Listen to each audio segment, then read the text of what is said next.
एक सियार ने बताया, इन 3 लोगों पर कभी भरोसा मत करना, वरना बहुत पछताना पड़ेगा। नमस्कार दोस्तों, आप सभी का एक नई कहानी में हार्दिक स्वागत है। कहानी बड़ी ही शिक्षाप्रद और दिलचस्प होने वाली है, तो आप सभी मित्रों से निवेदन है कि इस कहानी को पूरा ज़रूर सुनिएगा। किसी नगर में एक चंद्रभान नाम का राजा राज्य करता था। राजा बड़ा ही दानी और प्रतापी था। भगवान के आशीर्वाद से राजा को 3 पुत्र प्राप्त हुए थे। राजा अपने 2 पुत्रों से बहुत अधिक प्रेम करता था, लेकिन राजा का जो छोटा पुत्र था, राजा उसे मंदबुद्धि समझता था और सबसे कम स्नेह राजा उसी को किया करता था। इस बात से राजा का छोटा बेटा थोड़ा नाराज रहता था, लेकिन उसे इस बात का पूरा भरोसा था कि वह एक न एक दिन अपने पिता के मन को जरूर जीत लेगा। इसी तरीके से समय बीत रहा था। उस राजा के पास एक बड़ा ही मनोहर और सुंदर बाग था। उस बाग में भांति भांति के पौधे और वृक्ष लगे हुए थे। राजा के पास उन्हीं वृक्षों में एक अनमोल वृक्ष था, जिस पे सोने के फल लगा करते थे। राजा उस वृक्ष की बड़े ही कड़ी देखभाल किया करता था और उसकी सुरक्षा के लिए बहुत से सैनिक और पहरेदार तैनात किए हुए थे, ताकि उन सोने के फलों को कोई तोड़ न ले। राजा ने उसके लिए एक खास माली नियुक्त किया था। माली बड़े ही कड़ी सुरक्षा के साथ उस पौधे की देखभाल किया करता था, समय पे खाद पानी की व्यवस्था करता और हमेशा उसी पौधे के पास सोता और जागता था। सोते समय उन सोने के फलों को गिन लिया करता था और जागते समय भी उन सोने के फलों को गिना करता था।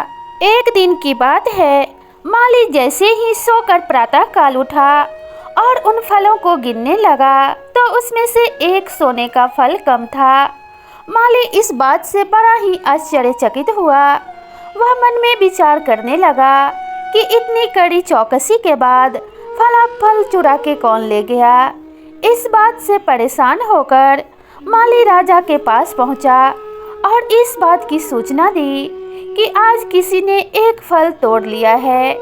राजा भी इस बात से बड़े हैरान हुए कि इतनी कड़ी चौकसी के बाद भला फल कौन चुरा सकता है।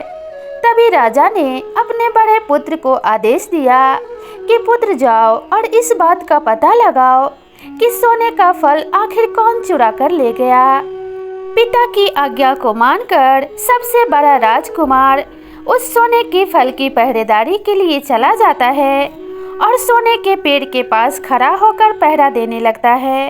रात्रि का तीसरा पहर जैसे ही शुरू होता है, राजकुमार को नींद आने लगती है और वह राजकुमार सो जाता है। सुबह प्रातःकाल जैसे ही उन फलों को गिना जाता है, तो फिर से एक फल कम मिलते हैं। वह राजकुमार जाकर अपने पिता को बताता है कि पिताजी, आज भी एक फल चोरी हो गया। राजा इस बात से और परेशान हो जाते हैं और राजा अपने दूसरे पुत्र को आदेश देते हैं कि पुत्र जाओ, आज तुम इस बात का पता लगाओ कि आखिर चोर कौन है। इस बार दूसरा राजकुमार अपने पिता की आज्ञा लेकर पेड़ की रखवाली के लिए जाता है और दूसरा राजकुमार भी दूसरे पहर में ही सो जाता है और फिर से एक सोने का फल चोरी हो जाता है। वह राजकुमार भी आकर अपने पिता को सूचना देता है कि पिताजी, आज भी एक फल चोरी हो गया। अब तो राजा के आश्चर्य का ठिकाना न रहा कि राजकुमारों के होते हुए भी आखिर कौन ऐसा दुष्ट है जो फलों को चोरी कर रहा है। राजा इस बात से परेशान होकर मन में विचार करने लगते हैं कि आखिर इस बात का पता कैसे लगाया जाए। तभी वह छोटा राजकुमार अपने पिता के सामने हाथ जोड़कर खड़ा हो जाता है और कहने लगता है, पिताजी, मुझे जाने की अनुमति दीजिए, मैं चोर का पता अवश्य ही लगा कर आऊँगा। छोटे राजकुमार की बात सुनकर राजा कहने लगते हैं, जब तुम्हारे 2 बड़े भाई चोर का पता नहीं लगा पाए, तब तुम क्या ही कर सकते हो। लेकिन राजकुमार जिद पे अड़ जाता है। छोटे राजकुमार की जिद को देखकर राजा उसे जाने की अनुमति दे देते हैं और वह छोटा राजकुमार मन में इस बात का दृढ़ निश्चय कर लेता है कि चाहे कुछ भी हो जाए वह नहीं सोएगा और चोर का पता लगाकर ही रहेगा।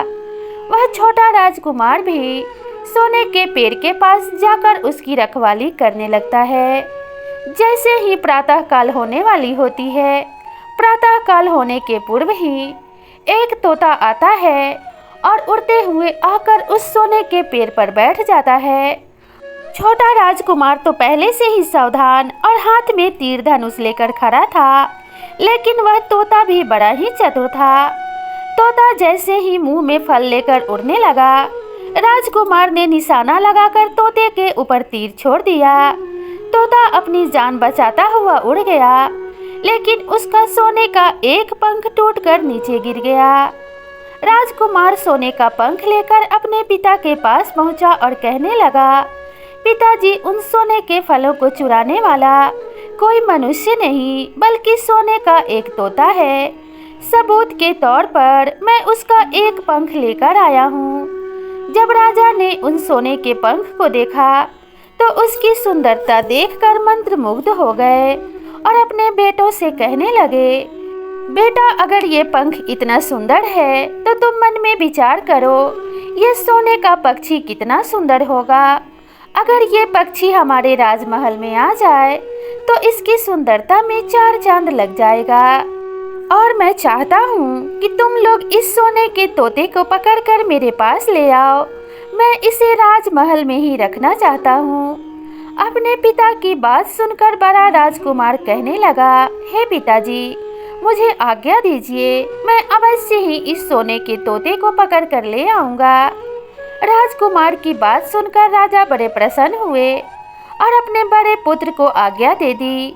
पिता की आज्ञा को प्राप्त करके राजकुमार हाथ में तीर धनुष लेकर जंगल की ओर चल पड़ा। जंगल में पहुंचते ही राजकुमार को एक पेड़ के नीचे एक सियार बैठा हुआ दिखाई दिया।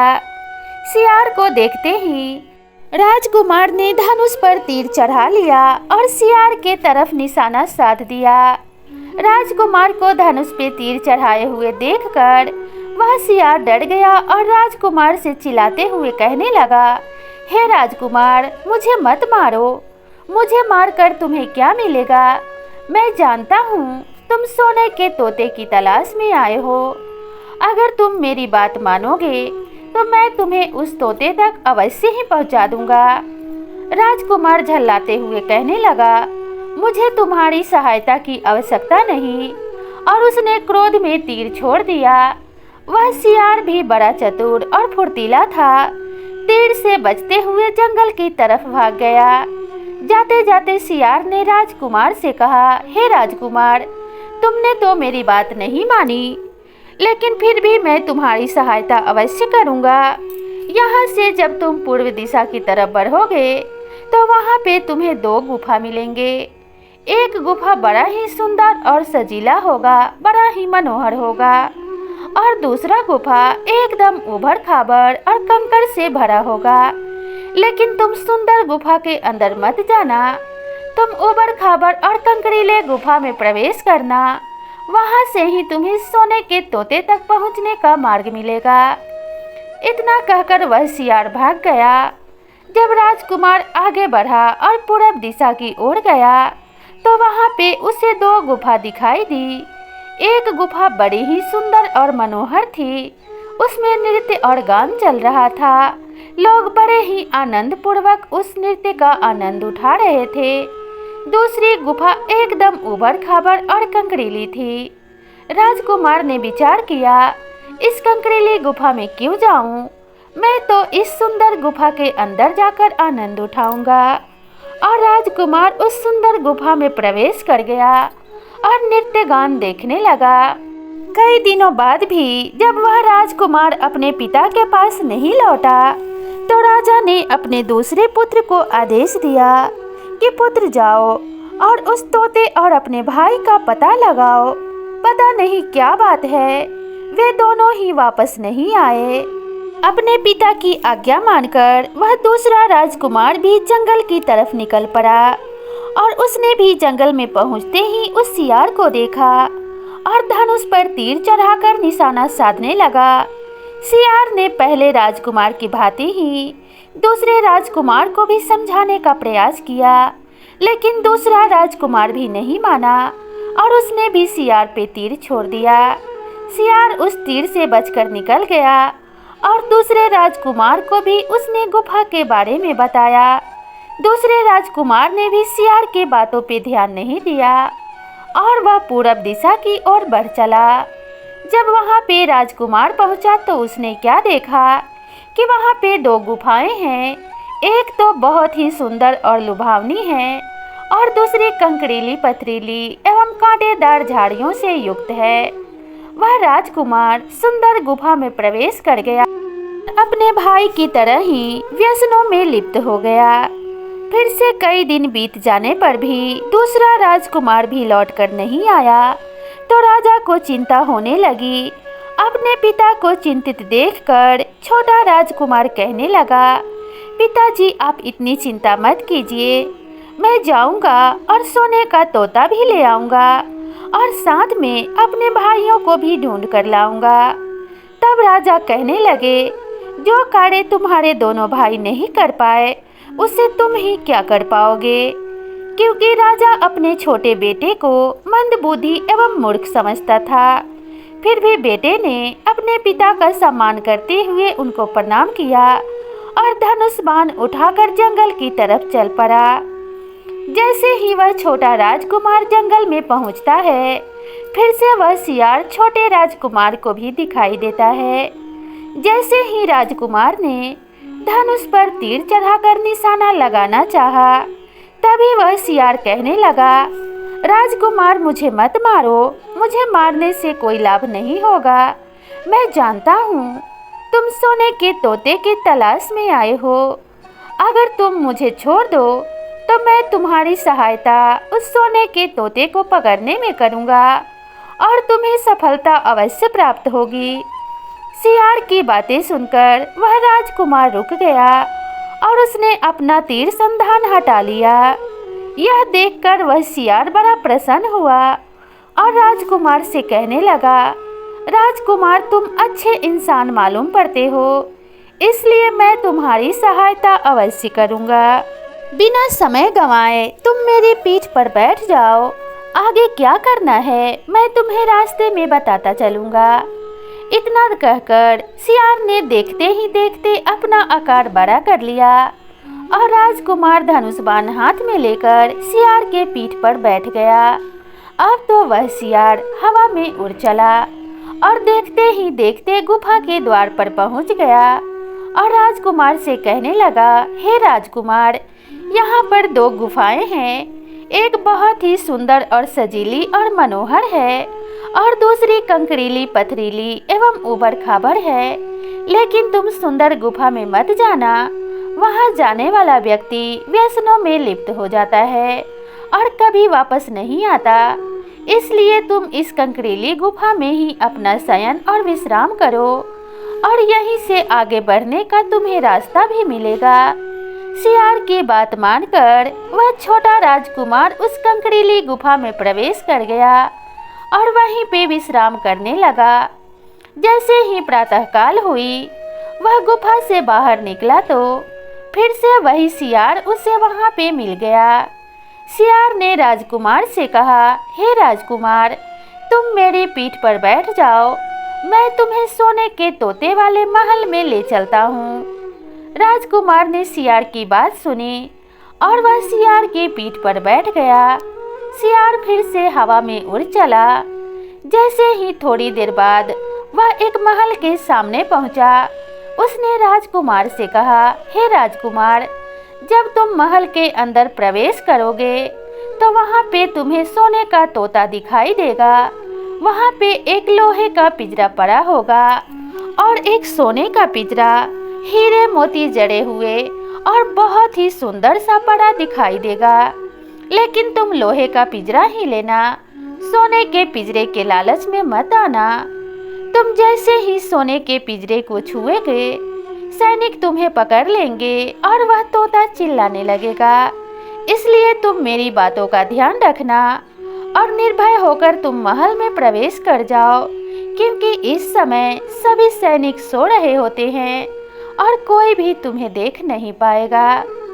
इतना कहकर सियार ने राजकुमार को अपनी पीठ से उतार दिया और वह राजकुमार सभी सैनिकों को देखते हुए महल में प्रवेश कर गया।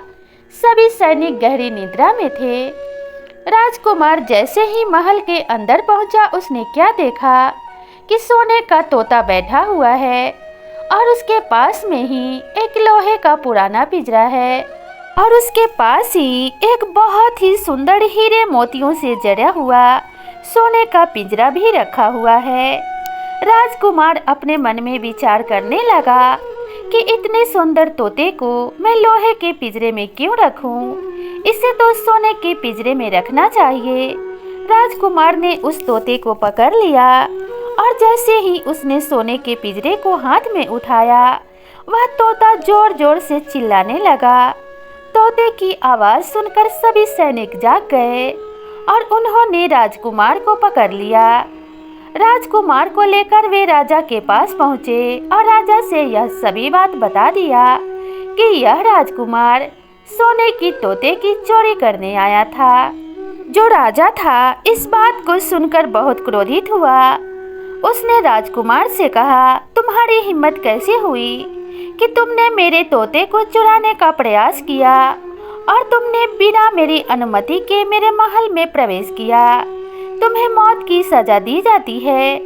अगर तुम इस मौत से बचना चाहते हो तो मुझे सोने का मृग लाकर दे दो। अगर तुम मुझे सोने का मृग ला के दे दोगे तो मैं तुम्हें यह सोने का तोता इनाम में दे दूंगा और तुम्हारी जान भी बख्श दूंगा। अब तो वह राजकुमार बड़ा ही बुरा फंसा था और मन में विचार करने लगा कि मैंने सियार की बातों का विस्मरण किया, जिसके कारण मुझे मृत्यु दंड प्राप्त हुआ है। अब पछताने से क्या होगा? अब तो राजकुमार को सजा मिल चुकी थी। मन में भार लिए हुए वह राजमहल से बाहर निकला और बड़े ही उदास मन से जंगल की तरफ जाने लगा। फिर से वह सियार राजकुमार को रास्ते में दिखाई दिया और राजकुमार से कहने लगा, अब मैं तुम्हारी कोई सहायता नहीं कर सकता, क्योंकि मैंने तुम्हें समझाया था कि तुम उस सोने के पिंजरे को मत छूना, लेकिन तुमने मेरी बातों को याद नहीं रखा। तब वह राजकुमार सियार से माफ़ी मांगने लगा और कहने लगा, मित्र मुझे माफ़ कर दो, मैं तुम्हारी बातों को भूल गया था, क्योंकि मैं सोने के पिंजरे को देखकर मंत्रमुग्ध हो गया था। अब बिना तुम्हारी सहायता के मैं उस सोने के मृग तक नहीं पहुंच सकता, इसलिए मेरी सहायता करो। सियार को राजकुमार पे दया आ गई और उसने राजकुमार से कहा कि ठीक है, इस बार तो मैं तुम्हारी सहायता कर देता हूँ, लेकिन आगे से हर बात का ध्यान रखना। अब मेरे पीठ पर बैठ जाओ, मैं तुम्हें सोने के मृग के पास लेकर चलता हूँ। राजकुमार फिर से सियार के पीठ पर बैठ गया और फिर से वह सियार हवा में उड़ने लगा और देखते ही देखते वह एक महल के पास जाकर पहुंचा। वहां एक बहुत ही बड़ा और सुंदर सा बागीचा था। वह सियार राजकुमार से कहने लगा, इसी बगीचे के अंदर वह सोने का मृग रहता है। वह घोड़े के समान दौड़ता है और बहुत फुर्तीला है। जब तुम उसके पास जाना तो उसके पास एक पुरानी और टूटी हुई रस्सी पड़ी होगी और वहीं पे एक हीरे मोतियों से जड़ित सोने का रस्सी भी पड़ा होगा, लेकिन तुम सोने की रस्सी को मत छूना और पुरानी रस्सी से बांधकर उस मृग के पीठ पर बैठ जाना। वह तुम्हें दौड़ाती हुई राजा के महल में ले जाएगी। सियार की बात सुनकर वह राजकुमार सियार के पीठ से उतर गया और बाग के अंदर प्रवेश कर गया। जब वह राजकुमार बाग में पहुंचा तो उसने क्या देखा कि वहां पे बहुत ही सुंदर और मनोहर एक सोने का मृग खड़ा है और उसके पास ही दो रस्सी पड़ी हुई हैं। एक तो पुरानी और टूटी हुई थी और दूसरी हीरे मोतियों से जड़ी हुई सोने की रस्सी थी। इतने सुंदर मृग को देखकर वह राजकुमार मंत्रमुग्ध हो गया और फिर से वह सियार की बातों को भूल गया और मन में विचार करने लगा कि इतने सुंदर मृग को मैं इस टूटी हुई रस्सी से क्या बांधूं? इसके लिए तो सोने की रस्सी ही सही होगी। और जैसे ही राजकुमार ने सोने की रस्सी को छुआ, वह मृग जोर जोर से चिल्लाने लगा और मृग की आवाज़ सुनकर महल के सभी सैनिक जाग गए और उसने राजकुमार को पकड़ लिया। फिर से सभी सैनिक राजकुमार को लेकर राजा के पास पहुँचे और राजा से सभी हाल बता दिया। राजा इस बात को सुनकर बहुत ज़्यादा क्रोधित था कि उसके सोने के मृग को चुराने के लिए कोई आया है। राजा ने राजकुमार को फिर से मृत्युदंड दिया और राजकुमार से कहने लगा, मैं अभी तक अविवाहित हूँ। जैसी सुंदर कन्या की मुझे तलाश है, वैसी सुंदर राजकुमारी मुझे अभी तक प्राप्त नहीं हुई है। अगर तुम मुझे एक मनोहर और सुंदर राजकुमारी लाकर देते हो तो मैं तुम्हें यह सोने का मृग दे दूंगा और तुम्हारे मृत्यु दंड को भी माफ कर दूंगा। इसलिए जाओ और मेरे लिए एक सुंदर और मनोहर राजकुमारी लेकर आओ। राजा की आज्ञा को सुनकर वह राजकुमार बड़ा उदास हुआ और बड़े ही भारी मन से महल से बाहर आ गया और धीरे धीरे जंगल की तरफ जाने लगा। तभी फिर से वह सियार राजकुमार को दिखाई दिया। इस बार तो सियार कहने लगा, तुम्हारे साथ जो भी हो रहा है उचित हो रहा है, क्योंकि तुम मेरी एक भी बात नहीं मानते। अब तो राजकुमार सियार के सामने गिड़गिड़ाने लगा और कहने लगा, मित्र मेरी सहायता करो, नहीं तो मेरे प्राण चले जाएंगे। राजा ने एक सुंदर राजकुमारी लाने का आदेश दिया है, भला मैं उसे सुंदर राजकुमारी लाकर कहाँ से दूं? तब वह सियार कहने लगा, तुमने मुझे मित्र कहा है, इसलिए मैं तुम्हें संकट में नहीं छोड़ सकता। तुम मेरे पीठ पर बैठ जाओ, मैं तुम्हें एक सुंदर राजकुमारी के महल के पास लेकर चलता हूँ। राजकुमारी चंद्रकला बड़ी ही सुंदर और मनोहर हैं। जब तुम महल के अंदर प्रवेश करना तो प्रवेश करते ही राजकुमारी का हाथ पकड़ लेना। राजकुमारी जितनी भी रोए गिड़गिड़ाए या जितनी भी मिन्नती करे, तुम उसकी कोई भी बात मत मानना और तुरंत ही उसे लेकर महल से बाहर चले आना। राजकुमार ने कहा कि ठीक है, मैं ऐसा ही करूँगा। इतना कहकर सियार ने उस महल के सामने ले जाकर राजकुमार को अपनी पीठ से नीचे उतार दिया। महल का द्वार खुला था और सभी सैनिक सो रहे थे। राजकुमार यह मौका देखकर महल में प्रवेश कर गया। राजकुमारी चंद्रकला जैसे ही अपने कक्ष से बाहर निकली, राजकुमार ने उसका हाथ पकड़ लिया। यह देखकर राजकुमारी उसे देखने लगी और उससे मिन्नती करने लगी, मुझे मेरे माता पिता के पास जाने दो, मैं उनसे मिलकर थोड़ी ही देर में आ जाऊंगी, मुझे मेरी सखियों से भेंट कर लेने दो। राजकुमारी जोर जोर से रोने लगी। एक स्त्री को रोता हुआ देखकर राजकुमार का हृदय पिघल गया। उसे सियार की बातें याद तो थी, लेकिन वह मन में विचार करने लगा, कुछ क्षण अगर राजकुमारी अपने माता पिता से मिल लेगी तो मेरा क्या बिगड़ जाएगा। राजकुमार ने मन में विचार करते हुए कहा, जाओ राजकुमारी, शीघ्र ही माता पिता से मिलकर मेरे पास चले आना। अब वह राजकुमारी जैसे ही अपने माता पिता के पास पहुंची, उसने यह बता दिया कि कोई राजकुमार उसका अपहरण करने आया है। तभी सैनिकों ने राजकुमार को पकड़ लिया और राजा के सामने पेश कर दिया। राजा ने राजकुमार को मृत्युदंड देते हुए कहा, मेरे महल के सामने एक बहुत बड़ा पहाड़ है, वह पहाड़ मेरे महल की सुंदरता को बिगाड़ रहा है। अगर उस पहाड़ को तुम 8 दिन के भीतर तोड़ दो तो मैं राजकुमारी चंद्रकला से तुम्हारा विवाह अवश्य ही कर दूंगा और तुम्हारे मृत्यु दंड को भी माफ कर दूंगा। अब राजकुमार मरता भला करता ही क्या। बड़े ही भारी मन से वह महल से बाहर आया। राजकुमार के हाथ में एक तलवार थी। उसी तलवार से राजकुमार ने पहाड़ को तोड़ना शुरू किया। 7 दिन बीत गए, लेकिन पहाड़ का एक कोना भी राजकुमार नहीं तोड़ पाया और थक हार कर पहाड़ के पास एक पेड़ के नीचे बैठ गया और मन में विचार करने लगा, जब 7 दिन मेहनत करने के बाद मैं इस पहाड़ को नहीं तोड़ पाया तो एक दिन में भला क्या ही तोड़ पाऊंगा, इसलिए अब परिश्रम करना व्यर्थ है। जब राजकुमार पेड़ के पास बैठकर मन में विचार कर रहा था, तभी उसे अपने पैरों के पास किसी चीज की हिलने की स्थिति महसूस हुई। जब राजकुमार ने नजरें घुमाकर देखी तो सियार उसके पास पूंछ हिलाता हुआ मुस्कुरा रहा था और राजकुमार से कह रहा था, कहो राजकुमार, क्या हालचाल है? मेरी बातें न मानने का तुम्हें क्या फल मिला है? राजकुमार कहने लगा, मित्र, बड़े उचित समय पर आए हो, कृपया करके मेरी सहायता करो।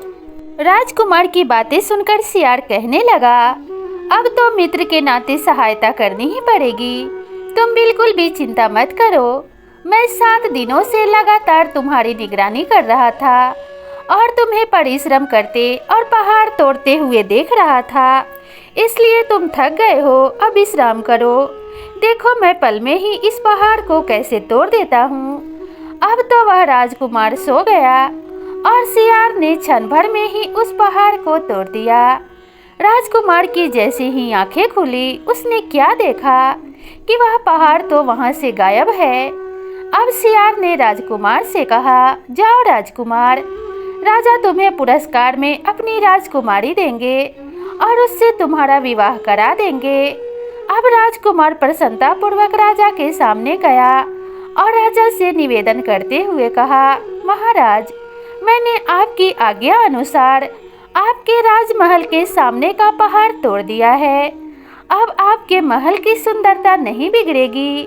तब राजा ने प्रसन्न होते हुए कहा, हाँ राजकुमार, तुमने यह बड़ा ही दुर्गम कार्य कर दिखाया है, इसलिए मैं तुम्हें इनाम स्वरूप अपनी पुत्री भेंट करता हूँ और अपनी राजकुमारी चंद्रकला के साथ तुम्हारा विवाह करवाता हूँ। राजा ने बड़े धूमधाम के साथ अपने पुत्री राजकुमारी चंद्रकला के साथ छोटे राजकुमार का विवाह संपन्न करवा दिया। अब तो वह राजकुमार राजकुमारी चंद्रकला के साथ महल से बाहर निकला। तभी वह सियार वहां उपस्थित था। उसने छोटे राजकुमार को बधाई देते हुए कहा, राजकुमार, बधाई हो, तुम्हें इतनी सुंदर राजकुमारी मिली है। अब बताओ, इस राजकुमारी का क्या करोगे? क्या उस राजा को सौंप दोगे? तब राजकुमार ने कहा, नहीं, अब ये मेरी पत्नी है और अपनी पत्नी की रक्षा करना मेरा पहला धर्म है, इसलिए मैं राजकुमारी को तो नहीं सौंपूंगा, लेकिन मुझे क्या करना चाहिए, यह मार्ग बताइए। तब सियार ने कहा, तुम्हारा चरित्र उत्तम है, इसलिए अपनी पत्नी की रक्षा का ख्याल तुम्हारे मन में आया और मैं तुम्हारे इस बात से बहुत प्रसन्न हूँ। तुम राजकुमारी के साथ मेरे पीठ पर बैठ जाओ और आगे क्या करना है मैं तुम्हें रास्ते में बताऊंगा। अब छोटा राजकुमार अपने पत्नी के साथ सियार के पीठ पर बैठ गया और सियार हवा में उड़ने लगा। वह राजकुमार को बताने लगा कि जब तुम राजा के महल में राजकुमारी को लेकर पहुंचना तो राजकुमारी को राजा को सौंप देना। जब राजकुमारी को तुम राजा को सौंप दोगे तो इनाम स्वरूप राजा अपने सोने के हिरन तुम्हें दे देंगे। तुम सबसे विदा लेना और सबसे विदा लेने के बाद अंत में राजकुमारी से विदा लेना और जैसे ही तुम राजकुमारी के पास पहुंचना, राजकुमारी का हाथ पकड़कर उस सोने के मृग पर बैठा लेना। वह मृग बहुत ही तेज गति से दौड़ता है, उसे कोई भी नहीं पकड़ पाएगा। अब वह राजकुमार भली भांति से सियार की बातों का स्मरण कर लेता है और राजकुमारी का हाथ पकड़कर महल के अंदर चला जाता है और वह राजा राजकुमारी की प्रतीक्षा में टकटकी लगाए बैठा था। राजकुमार को राजकुमारी के साथ आते हुए देखकर वह बहुत प्रसन्न हो जाता है।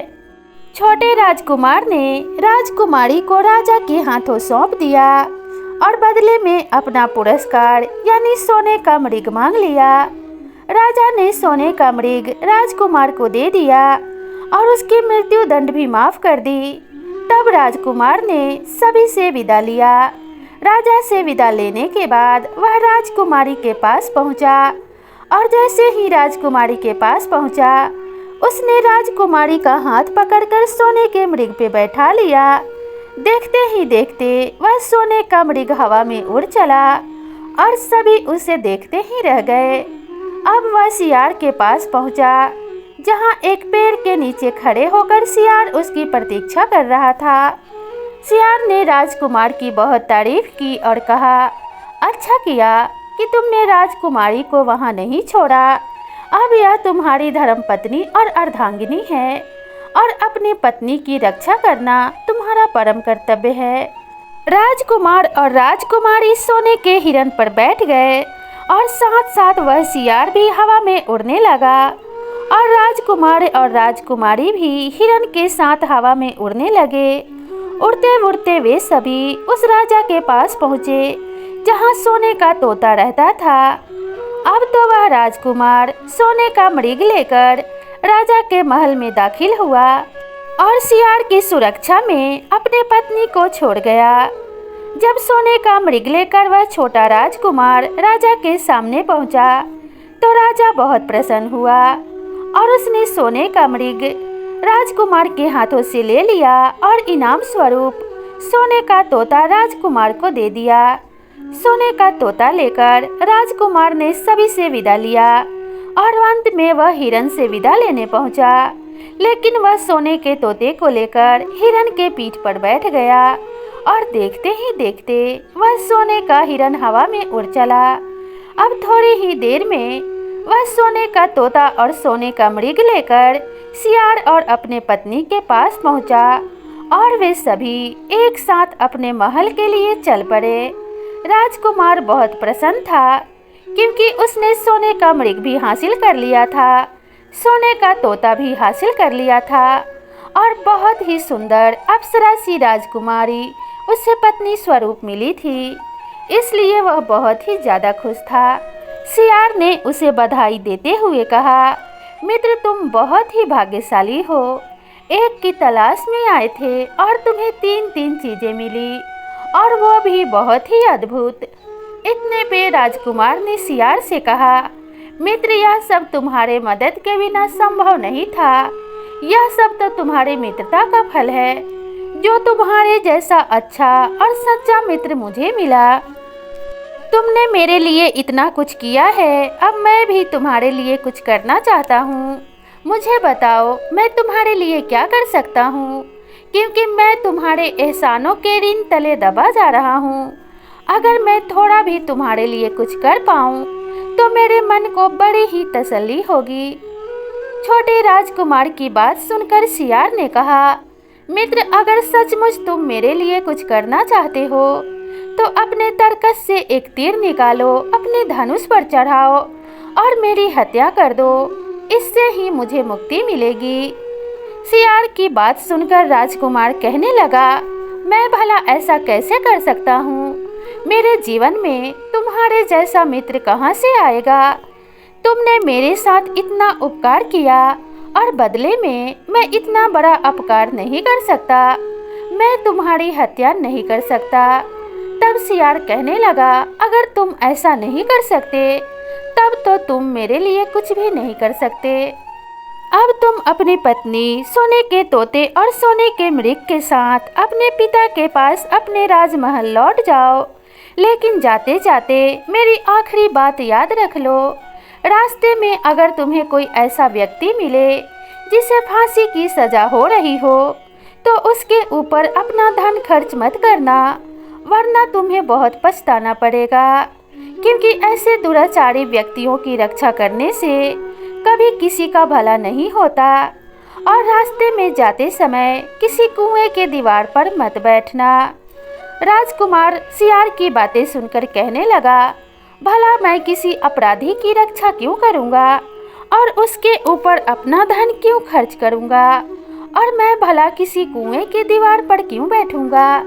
इतना कहकर राजकुमार ने सियार से विदा ली और हिरन के पीठ पर बैठकर और हाथ में सोने का तोता लेकर राजकुमार अपने महल को आगे चल पड़ा।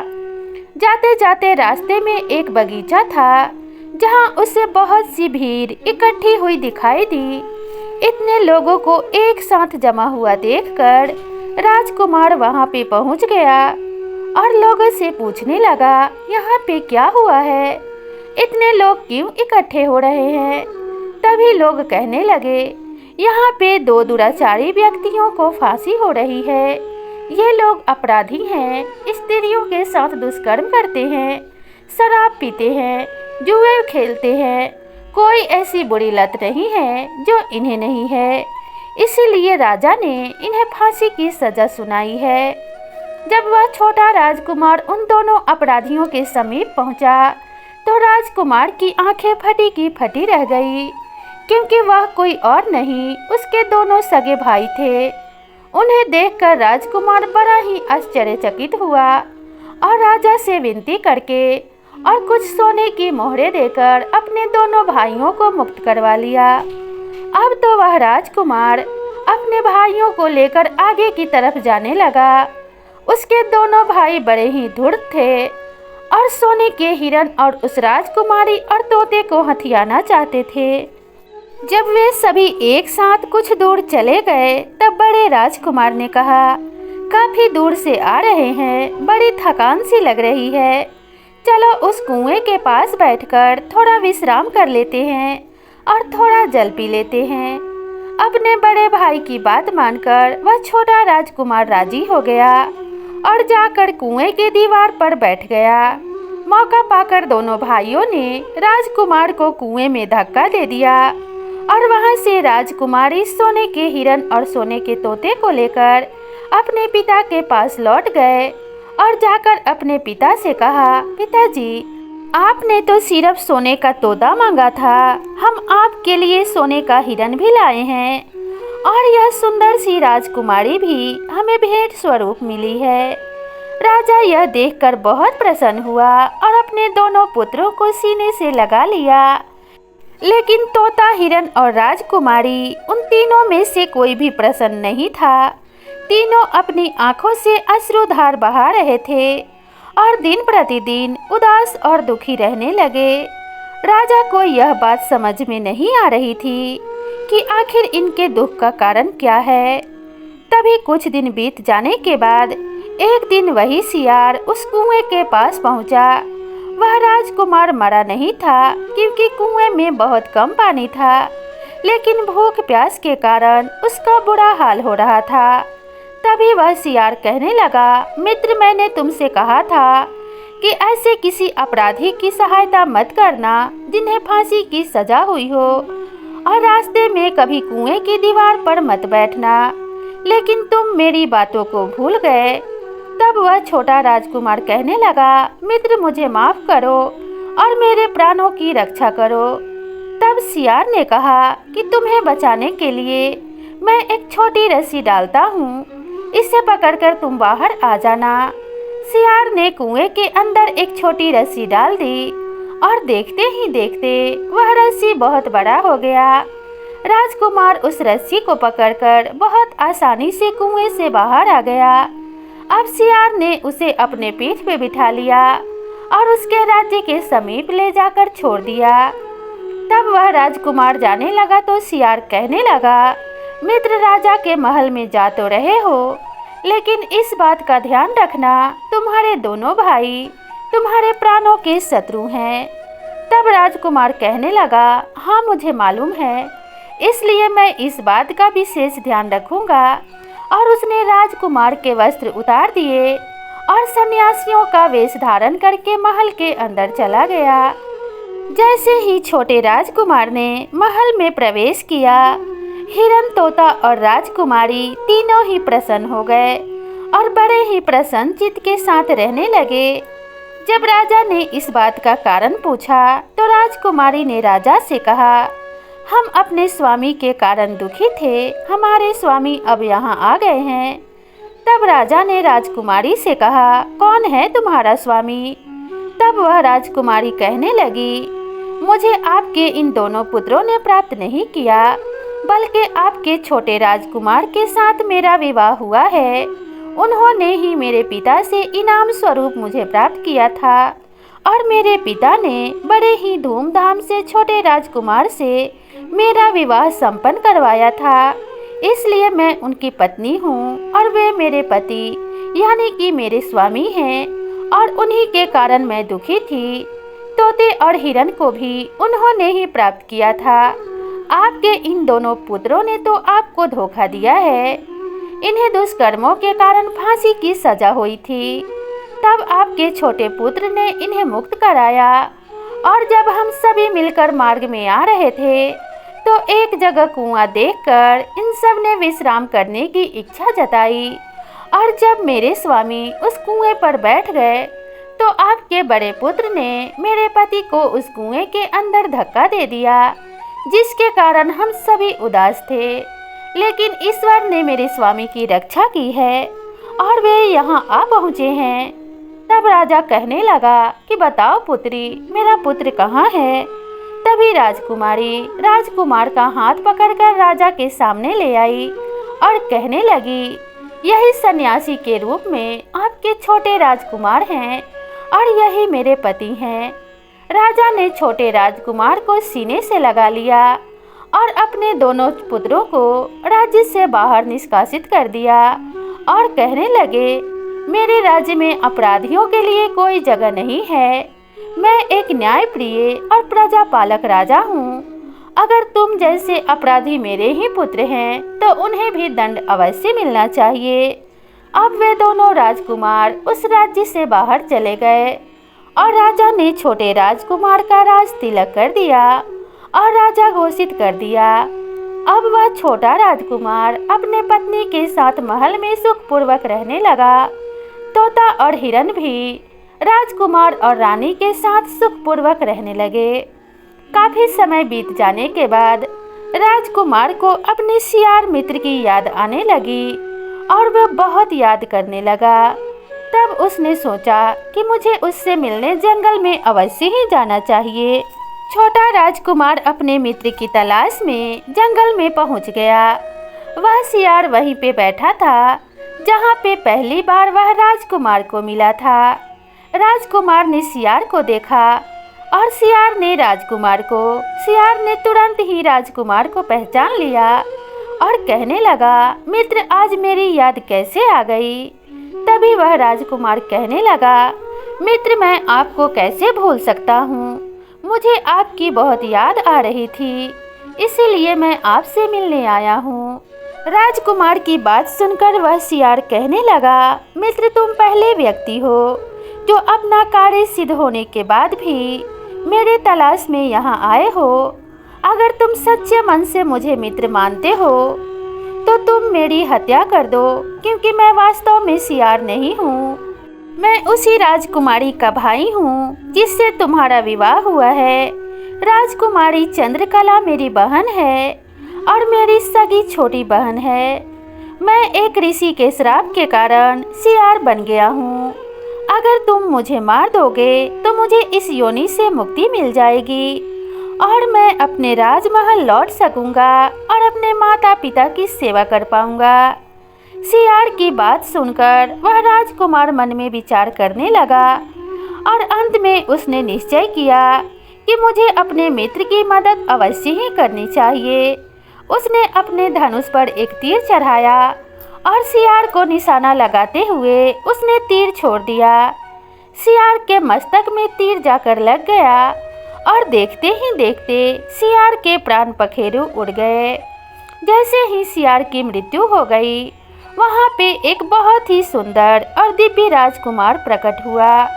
राजकुमार को असली रूप में देखकर छोटे राजकुमार को बड़ी प्रसन्नता हुई। वह सियार रूपी राजकुमार से कहने लगा, हे मित्र, अब तो तुम्हें अपना शरीर भी प्राप्त हो गया है और मेरी पत्नी तुम्हारी सगी बहन भी है, इसलिए तुम्हें अपने बहन के घर अवश्य चलना चाहिए। छोटे राजकुमार की बात मानकर वह सियार रूपी राजकुमार अपने बहन के घर जाने को तैयार हो जाता है और दोनों राजकुमार राजमहल के अंदर चले जाते हैं। अपने बहन से मिलकर वह राजकुमार बहुत प्रसन्न होता है और राजकुमारी चंद्रकला भी अपने भाई को प्राप्त करके बहुत खुश होती है। अब दोनों भाई बहन कुछ दिनों तक उसी महल में रहते हैं और छोटा राजकुमार भी अपने मित्र के साथ रहकर बहुत प्रसन्न होता है। कुछ दिन बिताने के बाद वह सियार रूपी राजकुमार अपने बहन और अपने मित्र से विदा लेकर अपने माता पिता के पास अपने राज्य लौट जाता है। अपने पुत्र को प्राप्त करके उसके माता पिता बड़े प्रसन्न होते हैं और सारी बात वह राजकुमार अपने माता पिता को बता देता है। तो मित्रों, इस तरीके से इस कहानी का अंत होता है और इस कहानी से हमें यह सीखने को मिलता है कि धैर्य और साहस के साथ अगर कठिन से कठिन कार्य भी किया जाए तो उसमें हमें सफलता अवश्य प्राप्त होती है। और किसी भी जीव जंतु से हमें दया और स्नेह रखना चाहिए। कब हमें किस रूप में कौन काम आ जाए यह कोई नहीं जानता। तो मित्रों, आपको यह कहानी कैसी लगी हमें कमेंट करके ज़रूर बताइएगा और इसी तरह की नई नई कहानियों के लिए मेरे चैनल को सब्सक्राइब ज़रूर कर लीजिएगा। तो मिलते हैं इसी तरह की नई ज्ञानवर्धक और शिक्षाप्रद कहानी के साथ। तब तक खुश रहिए, स्वस्थ रहिए, अपना और अपनों का ध्यान रखिए। नमस्कार।